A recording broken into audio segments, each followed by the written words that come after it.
Librong Itim, an anthology of short Philippine horror stories ni Jem Vecino, narrated by Clifford Gonzalez.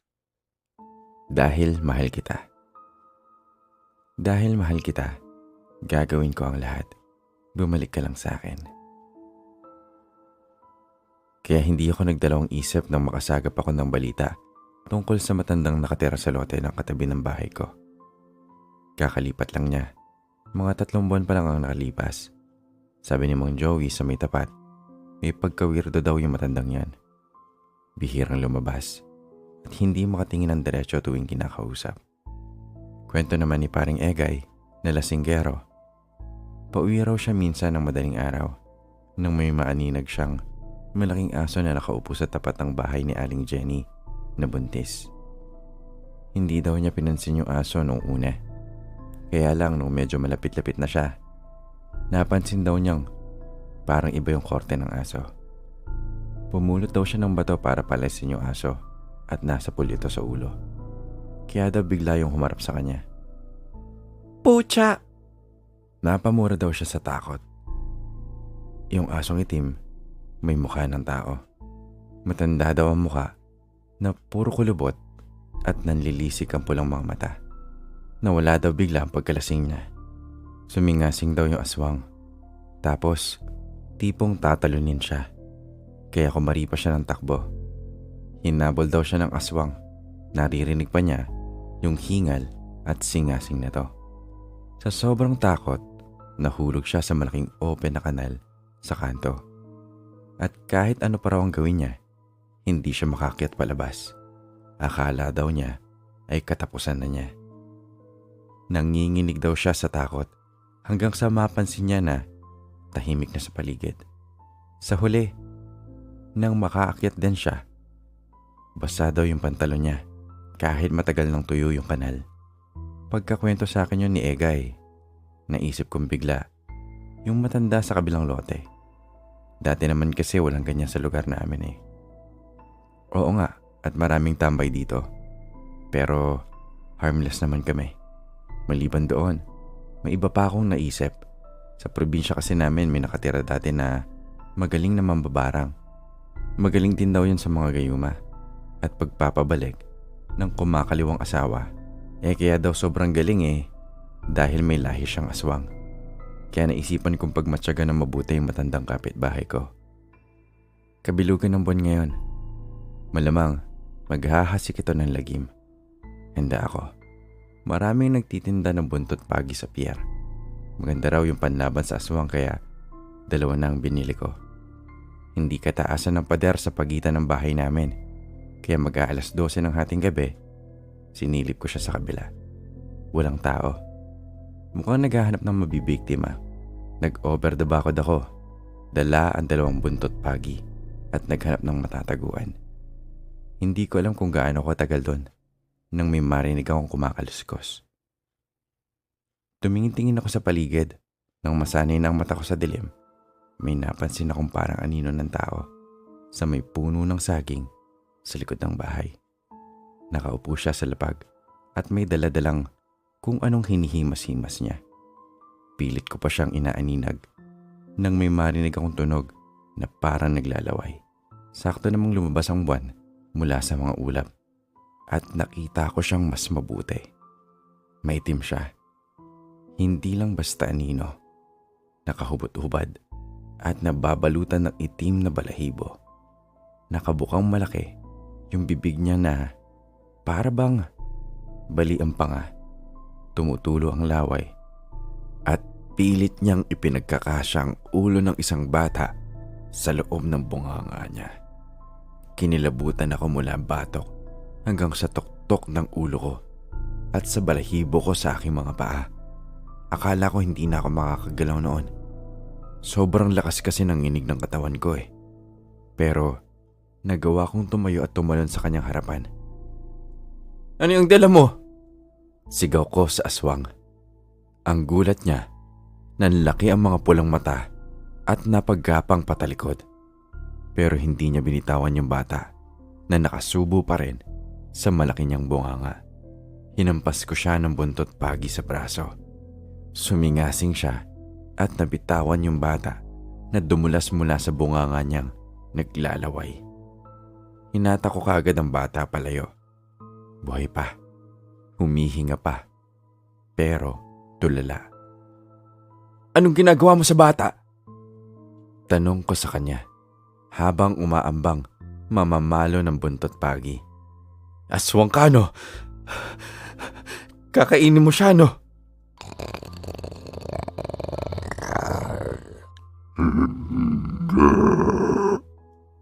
Singasing ng aswang. Mukhang hirap siyang magsalita dahil sa laki ng bunganga niya. "Hindi. Bata!" sabi niya. Napatingin uli ako sa bitbit ko. Laking gulat ko nang makita kong isang malaking isda pala yung dala ko. Pumikit-pikit ako. Ibinaba ko yung isda at tumayo sa harap ng aswang. Pinaghahampas ko siya ng mga dala kong buntot pagi. Sa bawat hampas, sumisingasing siya na parang pusa. Tiningnan ko uli yung bata. Oo, bata. Isang batang lalaki, hindi isda. "Tarantado ka! Akala mo ba maluloko mo ko?" Sigaw ko sa aswang. "Saan galing tong bata? Isa ba yan sa mga anak nila Aling Jenny? Ha?" "Hindi po," sabi ng aswang na nakabaluktot na sa paanan ko. "Sa malayo." "Kahit saan pa yan galing, salot kang aswang ka. Ano mo ba? Kaya kitang patayin ngayon din. Ano?" "Wag po. Wag po." Tinignan ko yung aswang. Ang dami niyang sugat sa katawan na nilalabasan ng dugong itim. Unti-unti nagiging light yung kulay ng balat niya. At nakikita ko ngayon na siya nga talaga yung kapitbahay kong matanda. Napangiti ako. Gusto mo ba yung bata? Ha?" Biglang natigilan at tumingin sa akin ng pataas ang matanda. "Ibibigay ko yan sa'yo. Basta sigurado kang hindi yan taga rito. Ha?" Tahimik lang siya. Nakatitig pa rin sa akin. "Gagawin ko lahat yon sa isang kondisyon." "Kahit ano?"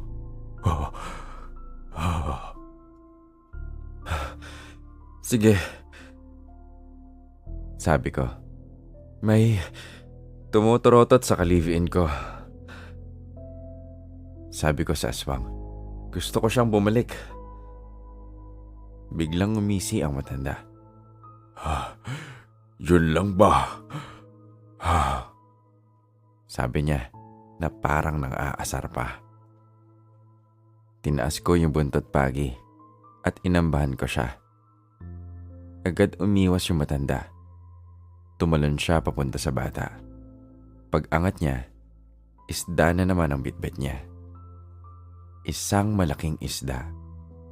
"Bukas," sabi ng aswang. "Balik ka bukas." Pagkasabi niyon, isinubo niya uli yung ulo ng isda. "O bata," at tumitig sa akin. "Sige," sabi ko sa kanya habang nakangisi. "Oras na para kumain." Para siyang gagamba na gumapang papasok ng kubo at ibinalibag ang pinto. Kinabukasan, maaga akong pumunta sa kabila. Nagdala ko ng buntot pagi. Panigurado, andoon yung matanda.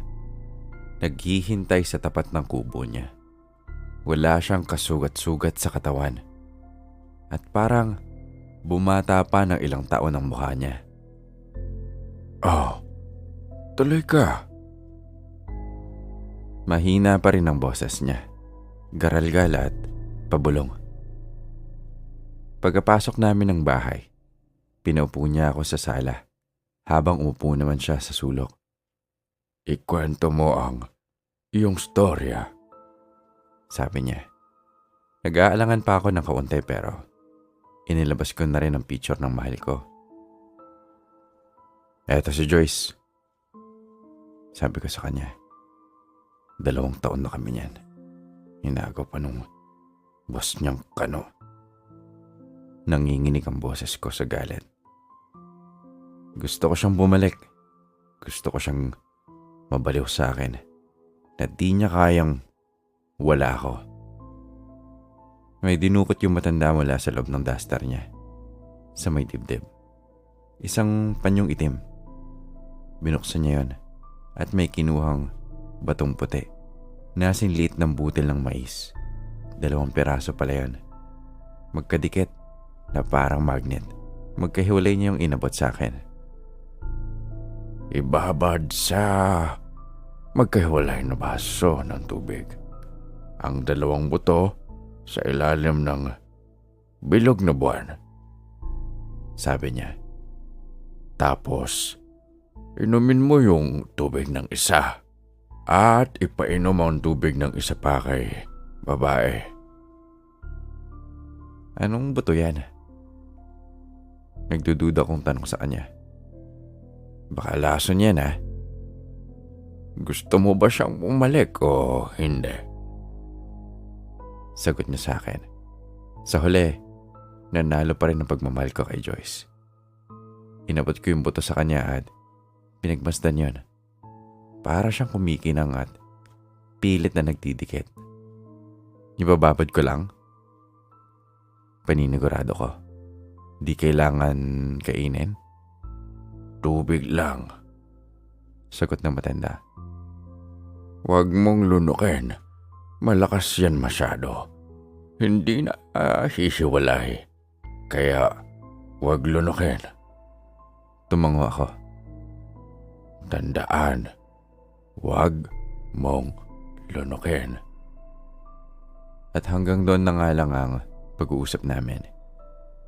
Kinabukasan nang hanapin ko siya. Wala na siya sa kabila. Wala na rin yung kakaunting gamit niya. Malamang hindi na yun magpapakita sa akin. Pero syempre, hindi ko na pinalampas yung pagkakataon. Nang sumunod na bumilag ang buwan, ibinabad ko yung bato sa tubig at pinagluto ito sa paboritong puto ng mahal ko.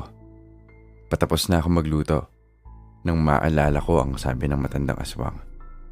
Malakas yan. Hindi na hihiwalay. Napaisip akong bigla. Kung ganun, mas epektibo kung lulunukin namin ang bato. Kaya isinama ko ang isang butel sa puto. At nilunok naman yung isa pa. Dama ko yung init ng batong yon. Parang gin na gumuguhit sa lalamunan. Ngayon, siguradong hindi na ako iiwan ni Joyce. Oh, nandito ka na naman, sabi niya pagkakita sa akin. Kung di mo ko titigilan, papabarangay na kita. Huli na to, sabi ko. Naalala lang kita nung napasyal ako dito eh. Tsaka nakita ko tong paborito mong puto pao. Inabot ko sa kanya ang sukot. Sige, huling paalam ko na to. Paimot kong sinabi sa kanya. Hindi na kita pupuntahan ulit. Nang gabing yon, hindi ako natulog. Hinintay ko ang pagbabalik ng aking mahal. Eksaktong 12:00 nang dumating siya. Nakasuot ng pangtulog, mapungay ang mga matang nakatitig sa akin. Welcome home! Bati ko sa kanya. Agad ko siyang hinalikan at binuhat papuntang kwarto. Mukhang namiss mo ko ah. Tanong ko habang hinuhubaran niya ako at walang tigil na hinahalikan ang aking katawan. Yan lang ba ang gagawin mo? Nakangisi ko siyang tinanong. Napatingin siya sa akin at tinaas ang kamay na biglang binagsak sa aking tiyan. Nakadama ako ng hapdi. Pagtingin ko pababa, nakita kong mahaba niyang kuko na nakabaon sa aking sikmura. "Anong ginagawa mo?" Sigaw ko. Nasaan na siya? Napasigaw ako nang bumaon ng mas malalim ang mga daliri niya. Ipinasok niya ang kabila niyang kamay sa aking bibig para hindi ako magingay. Nagpumiglas ako, pero ang lakas niya. Lalo pa niyang hinalukay ang tiyan ko. Ang mga kuko niya, mukhang lalong humaba at tumalas. Naglawa ang dugo ko sa kama. Nasaan na ang aking kabiyak? Muli niyang tinanong. Umiling ako. Di ko maintindihan ang sinasabi niya. Binitawan niya ang bibig ko, pero di na ako makasigaw sa panghihina. Binuka niya ang sikmura ko at hinatak ang aking bituka hanggang may lumabas na parang sako sa dulo nito. Hinatak niya ang sako at kinagat ito hanggang may masangsang na amoy na kumalat sa kwarto. Sa pagkatas ng laman nito sa kama, kinalkal niya yon hanggang sa makita niya ang hinahanap niya. Pinulot niya ang isang maliit na butel na puting buto. Tinaas niya yon sa ilaw at napaluha. Nahanap din kita. Sabi niya sa butil. Ngayon, hindi na tayo maghihiwalay. Tumayo siya sa ibabaw ko. At sa likod niya, may naaninag akong 2 anyo ng tao. Isang lalaki at isang babaeng magkaharap. Parehong walang muka. Isinubo ni Joyce ang piraso ng buto at lumanok. Nagyakap ang 2 imahe sa kanyang likod. Lumabas siya ng kwarto at hindi na ako nilingon pabalik. "Joyce," tawag ko sa kanya kahit sa isip lang. "Huwag mo akong iwan." Hindi siya lumingon. Hindi na siya babalik. Nakuha na niya ang gusto niya. Umiyak akong tumingin sa tiyan ko. Katapusan ko na ito. Naghihingalo na ako nang marinig ko na bumukas uli ang pinto sa labas. Malapit na akong himatayan sa pagkaubos ng dugo. Pero umaasa pa rin akong bumalik si Joyce. Sumilip ang babae sa pinto ng kwarto namin. Isang babaeng mahaba ang buhok, morena, makinis at napakaganda. Umakyat siya sa kama at umupo sa mga binti ko. Tinignan niya ang aking muka at ngumisi. Kita ko ang matalas na ngipin sa bibig niya at baliktad kong imahe sa mapupulan niyang mga mata. Kakaibang ningning. Ay, diba ang sabi ko sa'yo, huwag mong kainin. Tanong niya. Wala na akong magawa nang ipasok niya ang kanyang kamay sa loob ng nawawakwak kong katawan. Ang butong iyon ay galing sa 2 nagmamahalan na magkasamang nagpatiwakal. Sabi niya habang dinidilaan ang madugo niyang kamay. Ayaw na ayaw nilang nalalayo sa isa't isa. Nakakakilig, no? Ang huli kong nakita ay ang maganda niyang ngiti nang yumuko siya sa aking dibdib. At ngayon, oras na para kumain.